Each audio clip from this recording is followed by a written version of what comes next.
Hey everybody! There's that goofy laugh after I say that. I don't know why I do that. Oh wow. First, let me excuse this review, this IMO review, in my opinion review, that I'm not a Tolkien guy. I've never read the books. I've only seen the first two Lord of the Rings movies. Yes, crucify me. I've never watched all of the Hobbit movies. Crucify me. Saw Two Towers in the theater, actually, which was a great experience, an amazing experience, getting to know Gollum, and the rest of the story. But for some reason, I never continued on. I got the movie. I got the box set, that really nice box set with the black Blu-ray cases and everything. And I just never got around to watching Return of the King. Even though that's the one that won the Oscar, although it was an Oscar for all three movies for Jackson, and I'm sure that's the way it is. The Hobbit movies, I didn't go see, and I heard a big deal about the first one being, was it 48 frames per second? It was a faster frame rate at the IMAX theaters, I believe only there, and it was in 3D, and it was supposed to look amazing, totally real, but there were a lot of people that got motion sickness from it, I guess. There was pro and con. So, excuse Uncle Phlegm and Cousin Mucus, they're visiting. So yeah, I just watched The Hobbit, The Unexpected Journey, or An Unexpected Journey. It's Sunday afternoon. Well, it's Sunday night now because the movie's like 3 frickin' hours. And I knew they were all, these are the extended versions. I was lucky enough to find an out-of-print, the box set of the Hobbit trilogy, the extended versions of all three movies in 3D for under $50, which is going like for extravagant dollars. I mean, it was high when it first came out, and now it's out of print, and everybody is selling the thing for, $100, $200, whatever. And I found it for like $45, and I was like, is this true? It can't be true. So I put my order in, and I paid the money, or I charged it, and when I saw it was shipped, I was like, am I really getting it? Is it really available? And then I got it. I got for under $50. I got the trilogy extended editions of all three Hobbit movies in 3D on Blu-ray. It was I was floored. I was like, this isn't. Not many great things happen in my life, and this was one of the good ones. Anyway, because I've wanted these movies, I've heard so much good stuff about them, and I had Unexpected Journey and I had Desolation of Smog in steelbook form. One I bought at Best Buy, one I imported from England because Best Buy decided to drop the steelbook format for Smog. I figured they were just going to follow through on all three, and I would get all three, and they didn't. And then I had to buy the if you watch my 3D Defending My Collection of videos, you'll see the first one's a normal steelbook, and then the second one from England is a little thicker. And so those are going on sale now because I got the nice box set. I got with the nice big magnetic, open it up, and just like the first Lord of the Rings. Let me say this right up front. It's not going to happen, but I would love to see Peter Jackson have somehow convert Lord of the Rings, the trilogy, into 3D. And I say that because watching Unexpected Journey, the 3D was pretty phenomenal. It's pretty amazing. I mean, a lot of it was window box, but there was a lot of stuff that came out. There were birds and butterflies and arms and swords and things like that that really, and the landscape is beautiful. Okay, let's get to the review. And like I said, I'm going to butcher this because I'm not a Tolkien fan. I don't know all the characters. I decided when I got this set, when I ordered it, I'm going to watch every movie, consecutive order. Consecutive order. The Hobbit movies and then the Lord of the Ring movies I'm going to revisit. And then finally get to Return of the King and watch that. So, all extended versions. So I started this, and from the first 10 minutes, I was just enthralled by the look of it. I'll try to make this short. I remember when this came out, there was a lot of flack, not only because of the frame rate, not only because people didn't like the visual, it looked too video, and not only because people were getting motion sickness because the 3D was that good and the frame rate really made it like you're watching a stage play and you are there. I heard a lot of flack about how long it was, and it didn't need to be long. I heard a lot of people say that the 3 movies should have just been 1 movie because The Hobbit is such a small book compared to The Lord of the Rings, and Peter Jackson expanded it because of the appendixes. The appendices. Is it appendix? Appendix. Appendices, I think. And he took all those little things that Tolkien wrote and he added them in and he made a giant movie. And I'll be honest, I'm so glad he did. I really am, because this was a good movie. This was a movie that I just sat through and got so invested in the world, got so invested in the characters. Martin Freeman, man, playing the young, is it Ian Holm? The actor who plays the older Bilbo Baggins in, not Bilbo Baggins in the Lord of the Rings movies. And he was Ash in Alien and a bunch of other stuff. He was in the Time Bandits. I believe he played Napoleon in Time Bandits. And he's been in a lot of other stuff, Brazil. Good British actor, really good British actor. And Martin Freeman plays him as a young man going on this unexpected journey with all these. Well, like I said, there are hobbits, there are dwarfs, there are trolls, there are orcs. Did I get them all? I think that's all of them. There might be. Oh, there are.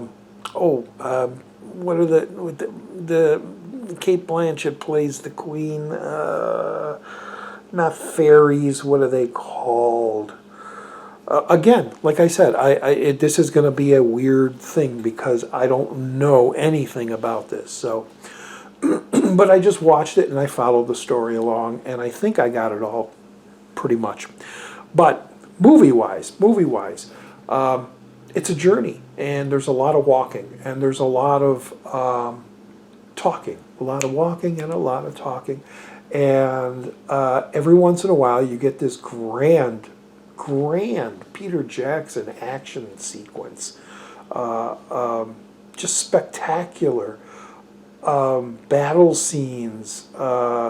Sylvester McCoy, Doctor Who number, is it 7 or 8?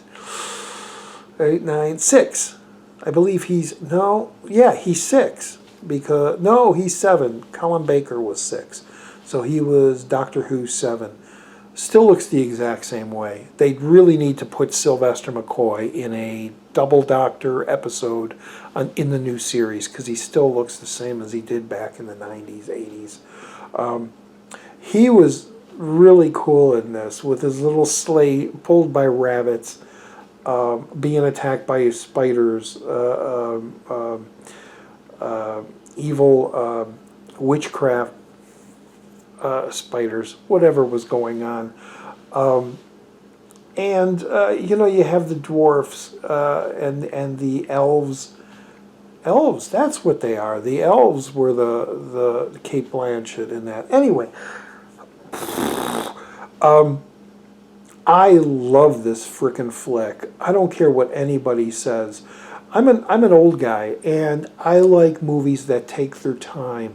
And I knew this 6-part adventure was going to be a slow story told out with it was just going to take its time, and it wasn't going to be action every 5 minutes like everything is now. So maybe that was what the critique was, that people were just bored with this because they were bored. I want to see more action. I want to see more fights. And no, there was character development.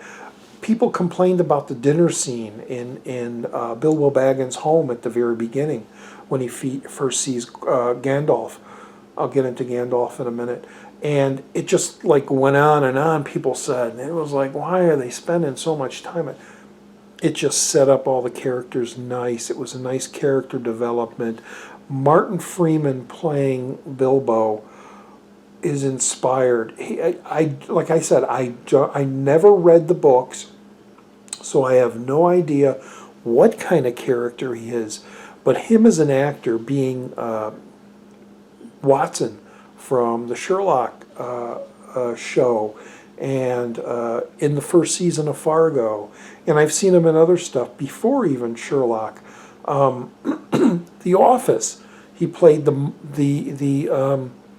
Jim character in the British Ricky Gervais Office. That was the first time I saw him. And I was like, this guy's really good. This guy, and then he plays this character, and he is so good. He's so charismatic. He's serious. He's scared. He's funny. There's a scene between him and Golem at the end where they play this game, guessing game, riddle game, which is just fantastic. And you're on the edge of your seat just watching him and an animated character by he was King Kong, and Andy Serkis.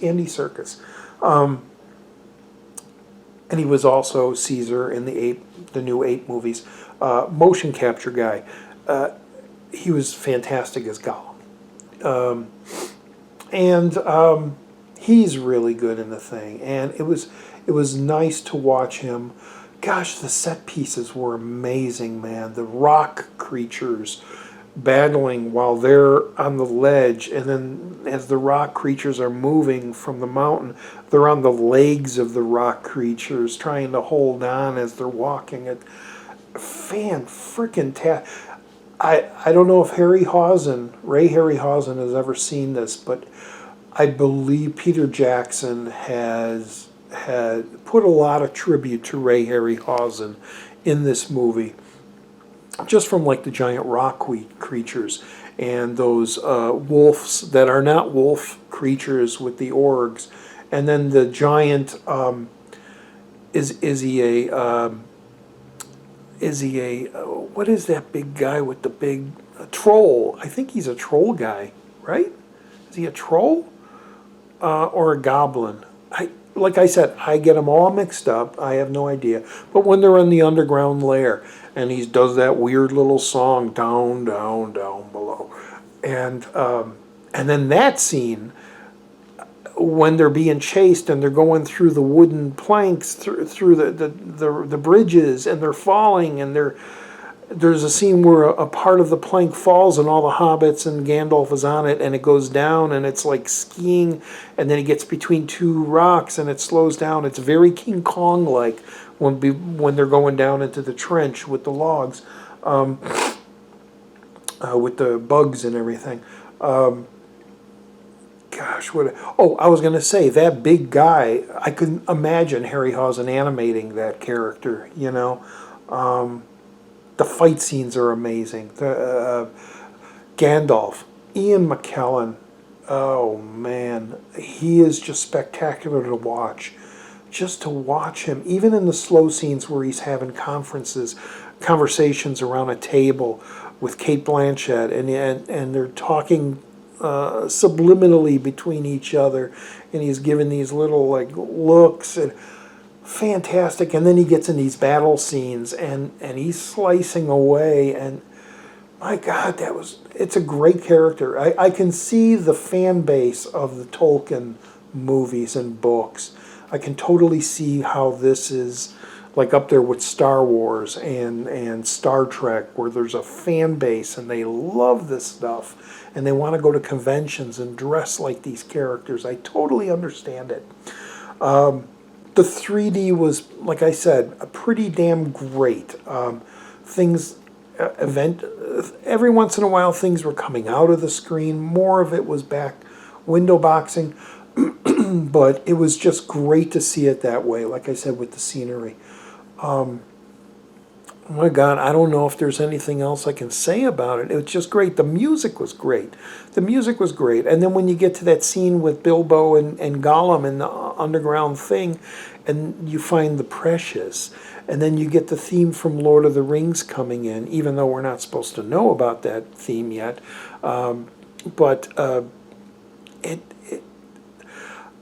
I can't wait to watch Desolation of Smaug. I really can't. Or Smaug.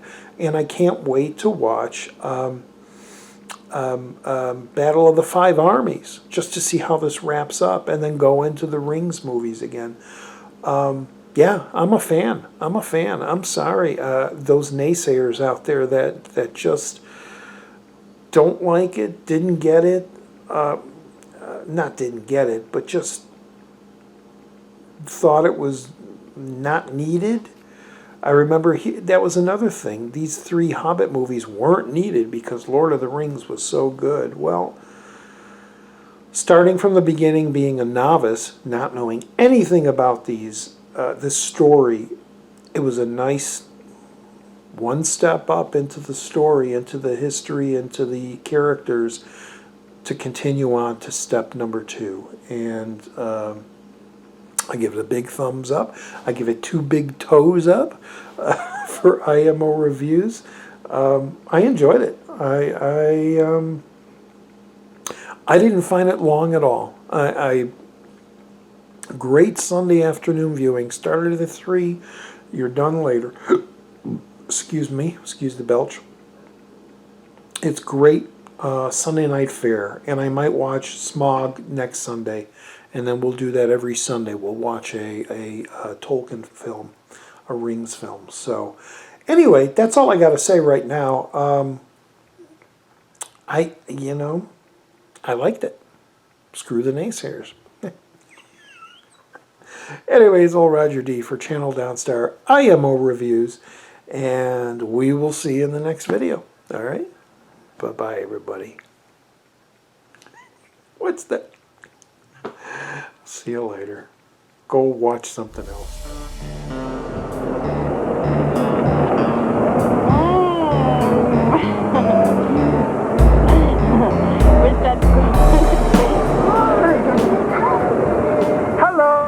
Hello. Drink. You look great. Drink. I am in here, the car, and we are drinking Andre champagne. Here, the champagne with the bubbles.